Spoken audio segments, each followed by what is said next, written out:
Bonjour et bienvenue sur EBC Info, la chaîne qui vous éclaire sur l'histoire, la culture et les enjeux actuels du continent africain. Aujourd'hui, nous vous emmenons au cœur d'un événement marquant de l'histoire récente, la crise du Tchad en janvier 2025. Avant de plonger dans cette analyse fascinante, prenez un instant pour vous abonner à ABC Info. Nous vous apportons des récits importants que vous ne trouverez nulle part ailleurs. Activez aussi la cloche pour ne manquer aucune de nos vidéos. Alors, plongeons dans cette histoire captivante. Le matin du 8 janvier 2025 restera gravé dans la mémoire collective du Tchad comme un jour de chaos et d'incertitude. Ce jour-là, un groupe d'assaillants armés a mené une attaque audacieuse contre le complexe présidentiel situé à N'Djamena, la capitale du pays. Ce bâtiment, symbole de la puissance et de l'autorité politique du Tchad, est censé être l'un des lieux les plus sécurisés du pays. Pourtant, cet assaut a mis en lumière des vulnérabilités criantes. Les assaillants, armés de machettes et de couteaux, ont attaqué les gardes en poste, tuant l'un d'entre eux et blessant plusieurs autres. Malgré la désorganisation apparente de leur opération, ils ont réussi à pénétrer dans une partie du complexe avant d'être neutralisés. En tout, 19 personnes ont perdu la vie dans cet affrontement sanglant. Cet événement a secoué la nation et attiré l'attention du monde entier. Mais qui étaient ces assaillants et que cherchaient-ils à accomplir? À première vue, de nombreux observateurs ont supposé que cette attaque était l'œuvre de Boko Haram, le tristement célèbre groupe insurrectionnel qui sévit dans la région. Le Tchad, en tant qu'acteur clé dans la lutte contre les insurrections dans le Sahel, est une cible récurrente pour ces groupes. Toutefois, les enquêtes menées par les autorités tchadiennes ont révélé une autre vérité, plus troublante encore. Les assaillants n'étaient pas des militants aguerris, mais plutôt un groupe de criminels mal organisés, dont certains étaient sous l'influence de l'alcool au moment de l'attaque. Cette révélation a soulevé une question cruciale. Comment un groupe aussi mal préparé a-t-il pu pénétrer dans l'un des endroits les plus sécurisés du pays? Cette attaque a exposé des failles profondes dans le dispositif de sécurité nationale, remettant en question la capacité des autorités à protéger les institutions clés du pays. Si vous êtes aussi surpris que nous par la tournure des événements, partagez vos réflexions dans les commentaires. Et si vous appréciez ce type d'analyse, pensez à liker cette vidéo. Cela nous aide énormément à continuer à produire du contenu de qualité. Revenons maintenant à notre sujet. Pour comprendre pleinement l'importance de cet événement, il est essentiel de le replacer dans un contexte plus large. Le Tchad occupe une position géographique stratégique en Afrique centrale, bordant des zones de conflit comme le bassin du lac Tchad. Cette région, caractérisée par des frontières poreuses et une instabilité chronique, est un terrain propice pour les groupes insurgés tels que Boko Haram. Ces groupes voient le Tchad comme un obstacle majeur à leurs ambitions en raison de son rôle actif dans les opérations antiterroristes menées dans le cadre de la force multinationale mixte.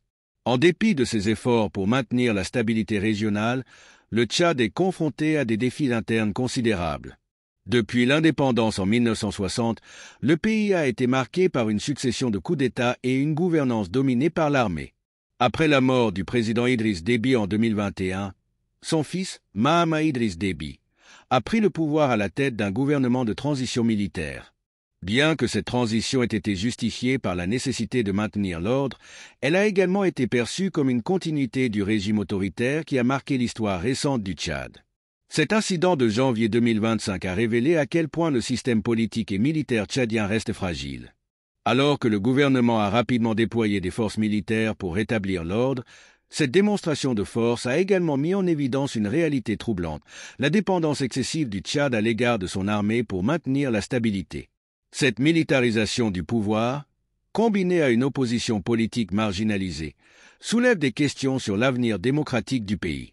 Dans ce contexte, l'attaque du complexe présidentiel n'est pas un simple événement isolé. Elle reflète des tensions profondes au sein du Tchad, exacerbées par les récents troubles électoraux. L'élection présidentielle de 2024, marquée par un faible taux de participation et des accusations de fraude, n'a fait qu'alimenter le mécontentement populaire. Beaucoup de citoyens tchadiens se sentent exclus du processus politique et doutent de la capacité de leur gouvernement à instaurer un véritable changement. À ce stade, il est important de poser une question cruciale. Le Tchad peut-il sortir de ce cycle de militarisation et de méfiance politique? L'avenir du pays dépendra en grande partie de sa capacité à instaurer des réformes significatives, à renforcer ses institutions civiles et à offrir à ses citoyens des opportunités de participation démocratique. Si cette analyse vous semble pertinente, pensez à partager cette vidéo avec vos proches. Votre soutien nous permet de mettre en lumière des sujets souvent négligés. Et n'oubliez pas de vous abonner à ABC Info pour d'autres vidéos sur l'histoire, la culture et les enjeux africains. Si vous vivez au Tchad, dans la région ou ailleurs dans le monde, cet événement doit être un signal d'alarme pour repenser la manière dont les sociétés font face aux défis complexes du XXIe siècle. D'abord, parlons de la question de la sécurité. Ce qui s'est passé au complexe présidentiel met en évidence la nécessité de revoir les stratégies de défense nationale. Mais il ne s'agit pas seulement d'investir dans plus d'armes ou de soldats. Il faut mettre en place des systèmes de renseignement efficaces, renforcer la formation des forces de l'ordre et surtout travailler en étroite collaboration avec les communautés locales. La sécurité ne peut pas être une solution imposée d'en haut. Elle doit être un effort collectif où chaque citoyen joue un rôle. Ensuite, abordons le rôle de la communauté internationale. Le Tchad, bien qu'il soit un acteur clé dans la lutte contre le terrorisme, a souvent été négligé par les grandes puissances. Les pays donateurs et les organisations internationales doivent aller au-delà du simple financement militaire. Ils doivent soutenir des programmes de développement durable, des initiatives éducatives et des projets de renforcement institutionnel pour briser le cercle vicieux de la dépendance à l'aide extérieure. Mais revenons à un point fondamental, le peuple tchadien. Chaque crise révèle la résilience incroyable de ce peuple. Malgré des décennies de conflits et d'instabilité, les citoyens continuent de montrer une capacité remarquable à s'adapter et à reconstruire. Cependant, cette résilience ne doit pas être exploitée comme une excuse pour maintenir le statu quo. Le peuple tchadien mérite des dirigeants qui placent ses intérêts au-dessus de tout. Cela inclut l'investissement dans des infrastructures essentielles, l'éducation, la santé et des mécanismes de participation politique ouverts et inclusifs. Et enfin, une pensée pour les victimes. Les événements du 8 janvier 2025 ont coûté la vie à 19 personnes. Ce sont 19 familles qui pleurent aujourd'hui des êtres chers, 19 récits interrompus. Ces vies ne doivent pas être oubliées.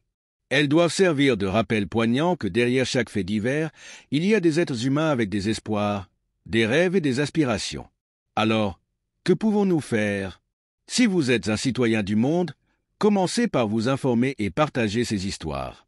Si vous êtes un décideur, réfléchissez à des politiques qui prennent en compte non seulement les défis immédiats, mais aussi les causes profondes des crises. Et si vous êtes un jeune Africain, sachez que vous êtes l'avenir de ce continent. Votre voix compte et vos actions peuvent influencer positivement le cours de l'histoire. Avant de nous quitter, rappelez-vous que chaque action compte, aussi petite soit-elle. Cliquez sur le bouton partager, abonnez-vous si ce n'est pas encore fait, et rejoignez-nous pour créer une communauté informée et engagée. Ensemble, nous pouvons contribuer à bâtir un avenir meilleur, non seulement pour le Tchad, mais pour toute l'Afrique et au-delà. L'attaque de janvier 2025 est un rappel brutal de la fragilité de la sécurité et de la gouvernance au Tchad. Mais c'est aussi une opportunité pour le pays de tirer des leçons et de renforcer ses structures politiques et sociales. Le chemin vers la stabilité est semé d'embûches, mais avec des efforts concertés, le Tchad pourrait émerger plus fort de cette crise. Merci de nous avoir suivis jusqu'au bout. Restez connectés pour nos prochaines vidéos et n'hésitez pas à laisser vos commentaires et suggestions en bas. À très bientôt sur ABC Info.